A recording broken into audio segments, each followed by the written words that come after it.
नमस्कार, मैं हूं आपके साथ नेहा दुबे। एपीएन के लोकप्रिय कानूनी प्रोग्राम लीगल हेल्पलाइन में आप सभी का बहुत स्वागत है। इसमें हमारे कानूनी विशेषज्ञ रोजमर्रा की जिंदगी की समस्याओं से जुड़े कानूनी मसलों पर आपकी शंकाओं का समाधान करते हैं। आज हम एनजीओ से जुड़े मसलों पर कानूनी प्रावधान की जानकारी देंगे।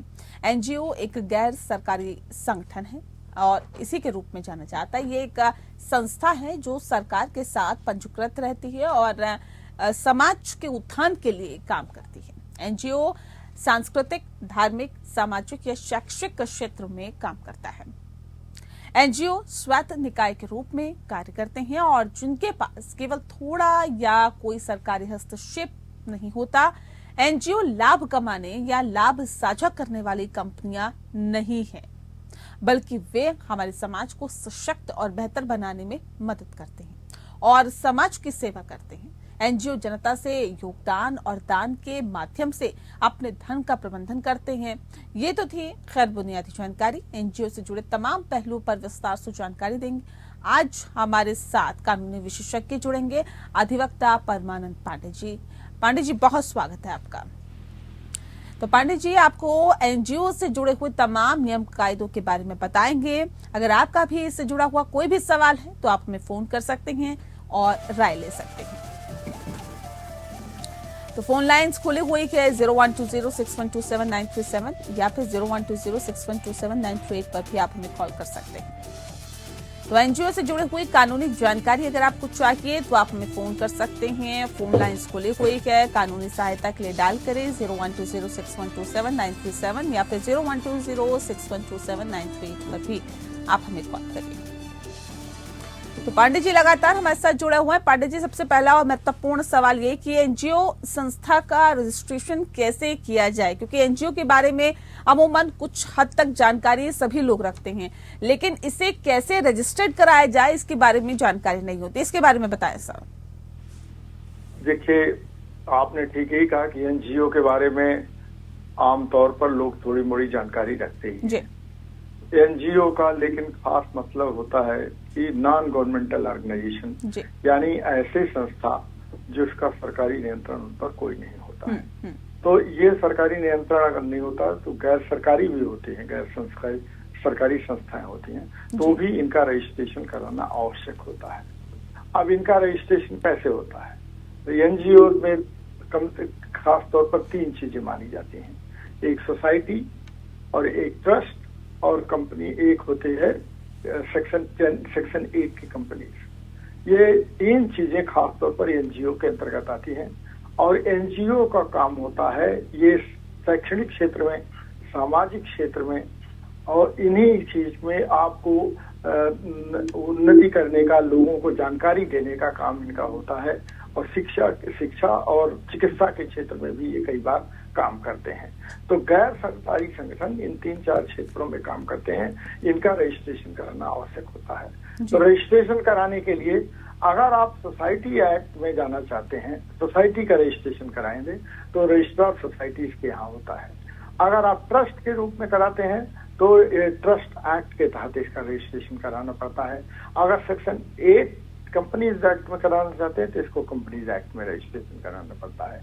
एनजीओ के 3 ये रजिस्ट्रेशन के मुख्य मार्ग होते हैं। तीनों जगहों पर इनका रजिस्ट्रेशन आप तय कर लीजिए कि किस में हमको काम करना है और किनका लाभ, किनका फायदा है, इसके बारे में भी लोग इसको सोचते हैं।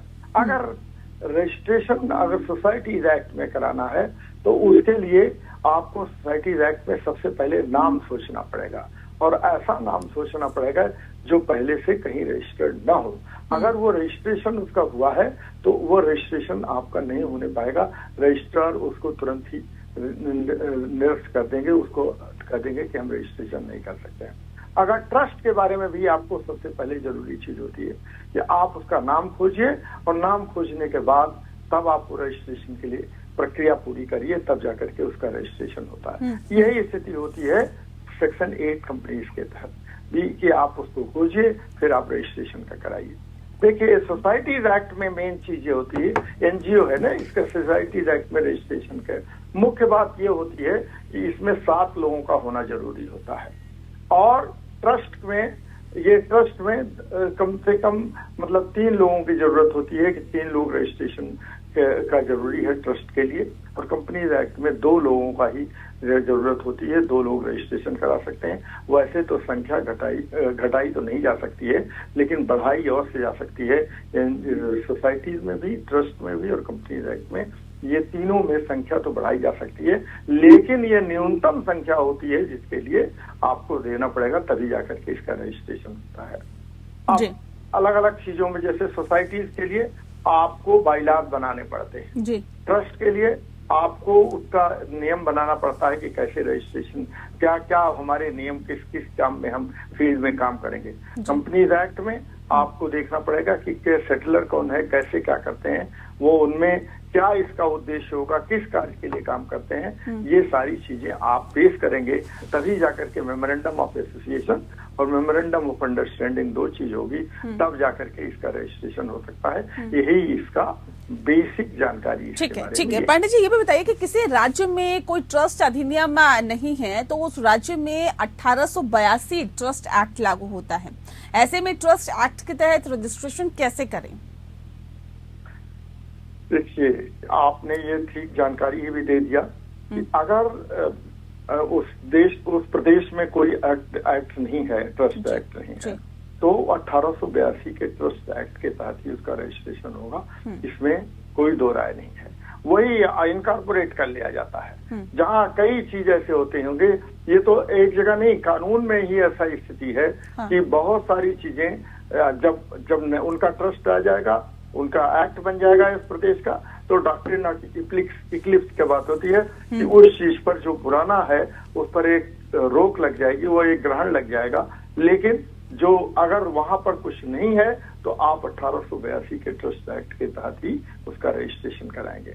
और उस रजिस्ट्रेशन कराने में मेन चीज यही होती है कि किस चीज के लिए रजिस्ट्रेशन कराया जा रहा है और ट्रस्ट का प्रयोजन क्या है, किस आधार पर कराया जा रहा है। बहुत सारे लोगों के पास मान लीजिए बहुत सारी जमीन ऐसी पड़ी होती है, संपत्ति ऐसी पड़ी होती है कि वो कहते हैं कि नहीं, हमारे जाने के बाद, हमारे न रहने के बाद इस संपत्ति के लिए एक ट्रस्ट बना दिया जाए जो इसकी देखभाल करेंगे, और उसका उद्देश्य निर्धारित कर दिया जाता है कि इन उद्देश्यों के लिए ही इस संपत्ति का उपयोग किया जाएगा, इसके अलावा किसी कार्य में नहीं किया जाएगा। तो यह 1882 के एक्ट के तहत ही इसका प्रावधान है कि उसको उसी के अंतर्गत रजिस्ट्रेशन कराया जाएगा। और वो प्रदेश सरकार जो है उसको रजिस्ट्रेशन जो करती है वो इसी चीज को मान के चलती है कि जो जो जरूरतें होती हैं 1882 के कानून के तहत, वही जरूरतें, उन्हीं जरूरतों को आपको पूरा करना पड़ता है। जी, ठीक है। सर, सोसाइटी एक्ट के तहत रजिस्ट्रेशन कैसे करें?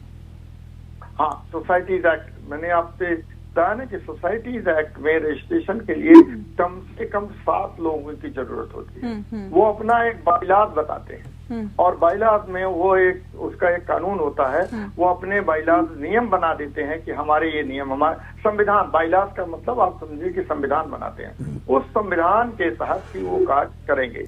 लेकिन उनकी संख्या कम से कम होनी चाहिए, कम से कम 7 लोगों को होना चाहिए। उसमें एक चीज है कि ऑफिस बियरर भी होते हैं सोसाइटीज एक्ट में, ट्रस्ट में नहीं होते, लेकिन इसमें ऑफिस बियरर होते हैं। ऑफिस बियरर का तात्पर्य ये है कि उसमें एक अध्यक्ष होगा, उपाध्यक्ष होंगे, सचिव होंगे और कार्यकारिणी के सदस्य होंगे। उन्हीं 7 लोगों में से बनाया जा सकता है, और संख्या अगर अधिक हो गई तो और लोगों को भी इस ढंग से नियुक्त किया जा सकता है कि कैसे होगा। इनका चुनाव होता है और ये चुनाव में ही इनका तय किया जाता है कि कौन अध्यक्ष के रूप में काम करेगा, कौन उपाध्यक्ष रहेगा, कौन सचिव रहेगा। FCRA का मतलब होता है कि फॉरेन कंट्रीब्यूशन रेगुलेशन एक्ट, यानी जो बहुत सारे लोग फॉरेन करेंसी में पैसा आता है तो फॉरेन कंट्रीब्यूशन रेगुलेशन एक्ट होता है। हाँ। ऐसा नहीं, बहुत सारे लोग अगर पैसा भेजना चाहते हैं अमेरिका से, इंग्लैंड से, जर्मनी से, जापान से, तो अगर उनका रजिस्ट्रेशन उसमें नहीं है तो वो पैसा हमारे पास नहीं आ सकता है। अगर एनजीओ है, कोई एनजीओ है, उसको पैसा मंगाने के लिए FCRA कराना जरूरी होता है। उसका एक कंट्रीब्यूशन का रेगुलेशन एक्ट होता है जिसको फॉलो करना पड़ता है। अगर मान लीजिए कि FCRA अगर नहीं है और अगर इतनी छूट दे दी जाए तो पता नहीं कैसे लोग पैसा देते। कोई टेररिस्ट पैसा भेज रहा है, कोई आतंकवादी भेज रहा है, कोई और गतिविधियों के लिए भेज रहा है, कोई और देश में एक तरह से गलत काम करने के लिए भेज रहा हो, तो इस चीज को रोकने के लिए सबसे जरूरी है कि उसका FCRA कराया जाए, और FCRA का एक रजिस्ट्रेशन होता है, तब जाकर के वो पैसा दे सकते हैं। FCRA रजिस्ट्रेशन के लिए जरूरी होता है कि अपना पूरी जानकारी दीजिए और किस दिशा में वो NGO काम कर रहा है इसकी जानकारी दीजिए, और फिर जो लोग उसके जिम्मेदार लोग होते हैं वो अपना पैन कार्ड, अपना आधार कार्ड, ये सारी चीजें जब देते हैं और गतिविधि के बारे में पूरी की पूरी जानकारी देते हैं, तब उनका FCRA रजिस्ट्रेशन होता है। आपको मालूम है कि पुलिस के साथ ये विभाग जो है रजिस्ट्रेशन से ज्यादा महत्वपूर्ण हो जाता है पुलिस विभाग के पास। पुलिस का जैसे दिल्ली पुलिस में है, दिल्ली पुलिस का एक FCRA में एक अलग से डिपार्टमेंट ही है कि जो इस चीज को ध्यान में रखता है कि किस NGO को कितना पैसा आया और उस पैसे का क्या उपयोग किया गया, इसकी जानकारी उनको रहती है और उनको देना पड़ता है, साल दर साल देना पड़ता है, तब जाकर के रजिस्ट्रेशन होता है और उस रजिस्ट्रेशन के आधार पर उनको पैसा मिलता है। डोनर लोग होते हैं जो डोनेट करते हैं, उनके बारे में पूरी जानकारी रखनी पड़ती है कि किस कार्य के लिए ये पैसा आया है, किस देश से पैसा आया है, तभी जाकर के उनके कंट्रीब्यूशन को एक्सेप्ट कर सकते हैं और अनुसार नहीं कर सकते हैं। ये अत्यंत आवश्यक है कि आप FCRA कराए रखें। ठीक है सर, NGO फंडिंग के स्रोत क्या होते हैं? देखिए NGO तो नॉन गवर्नमेंट ऑर्गेनाइजेशन होता है, ये भी नॉन प्रॉफिट होता है जैसा कि आपने बताया और हमने भी अपने दर्शकों को बताया था, लेकिन फंडिंग तो कहीं से होती होगी ना सर? ये फंडिंग कैसे होती है, कहाँ से होती है? जी, अभी तो आप जैसे FCRA एक मुद्दा हो गया कि जैसे FCRA अगर फॉरेन से भी फंडिंग हो सकती है, इनका अगर काम बताते हैं कि किस ढंग से, तो ये इनको फॉरेन कंट्रीब्यूशन भी हो सकता है। लेकिन मेन फंडिंग का स्रोत ये माना जाता है कि इसमें जो लोग होते हैं जो बाहर, जो अपने यहाँ के वॉलेंटरी ऑर्गेनाइजेशन बहुत सारी, जैसे आपको एक काम ऐसा करना हुआ, सर्दी आ गई है, कुछ लोगों को कंबल बांटना हो गया, तो कुछ NGO इस दिशा में काम करते हैं और वो तमाम लोगों से कहते हैं कि देखिए हमको इस दिशा में काम करना है, ये दवाइयां भेजनी है, इसलिए आप हमारी फंडिंग करिए। बहुत सारे लोग ये फंडिंग के लिए तैयार हो जाते हैं। दूसरा ये होता है कि चंदा खुद उगाते हैं, कि चंदा देते हैं। बहुत सारे लोग इस ढंग से कहते हैं कि आप इसको ले आइए और हम देते हैं। तीसरा मुख्य चीज होती है, NGO आजकल खास तौर पर ये एक बिजनेस हो गया है। ये ऐसा नहीं है कि केवल ये ऐसा कि बड़ा NGO कर रहे हैं तो हम कोई और नहीं। NGO एक तरह का बिजनेस हो गया, वो सरकार के पास अपनी चीजों को ले जाते हैं, कहते हैं हमको एक सेल्फ हेल्प ग्रुप है।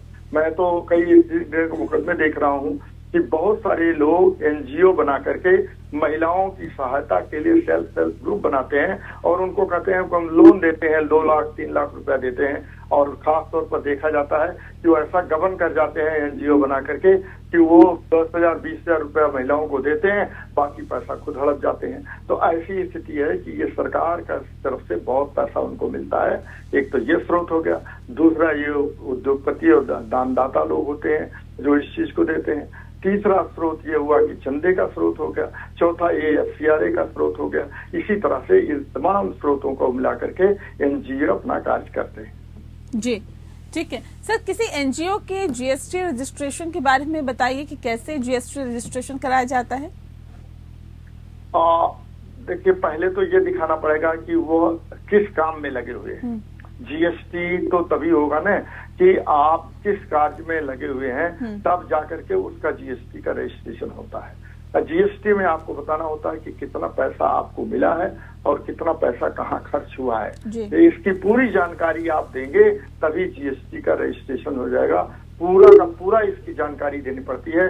इसमें माना जाता है कि पूरी तरह से आप पारदर्शी रहें, एक ट्रांसपेरेंसी मेंटेन की जाए, तब जाकर के GST का रजिस्ट्रेशन होता और उसी के आधार पर आप जिसको सेवाएं दे रहे हैं। कई बार ऐसा होता है कि सेवाएं देते हैं, ये NGO लोग अपना खुद काम शुरू कर देते हैं और उस काम शुरू करने में कहते हैं कि हम ये नो प्रॉफिट पर काम चला रहे हैं, लेकिन वो काम शुरू करते हैं तो वह कई चीज जब वो बेचते हैं या कुछ और काम करते हैं तो कहते हैं कि इस चीज को हम चला रहे हैं, तो उसमें वो कंज्यूमर से ही उसका GST उससे वसूल करते हैं। और GST वसूल करने के लिए पहले GST का रजिस्ट्रेशन कराना होता है। जब रजिस्ट्रेशन उनको मिल जाता है तभी वो GST ले सकते हैं, अन्यथा नहीं ले सकते।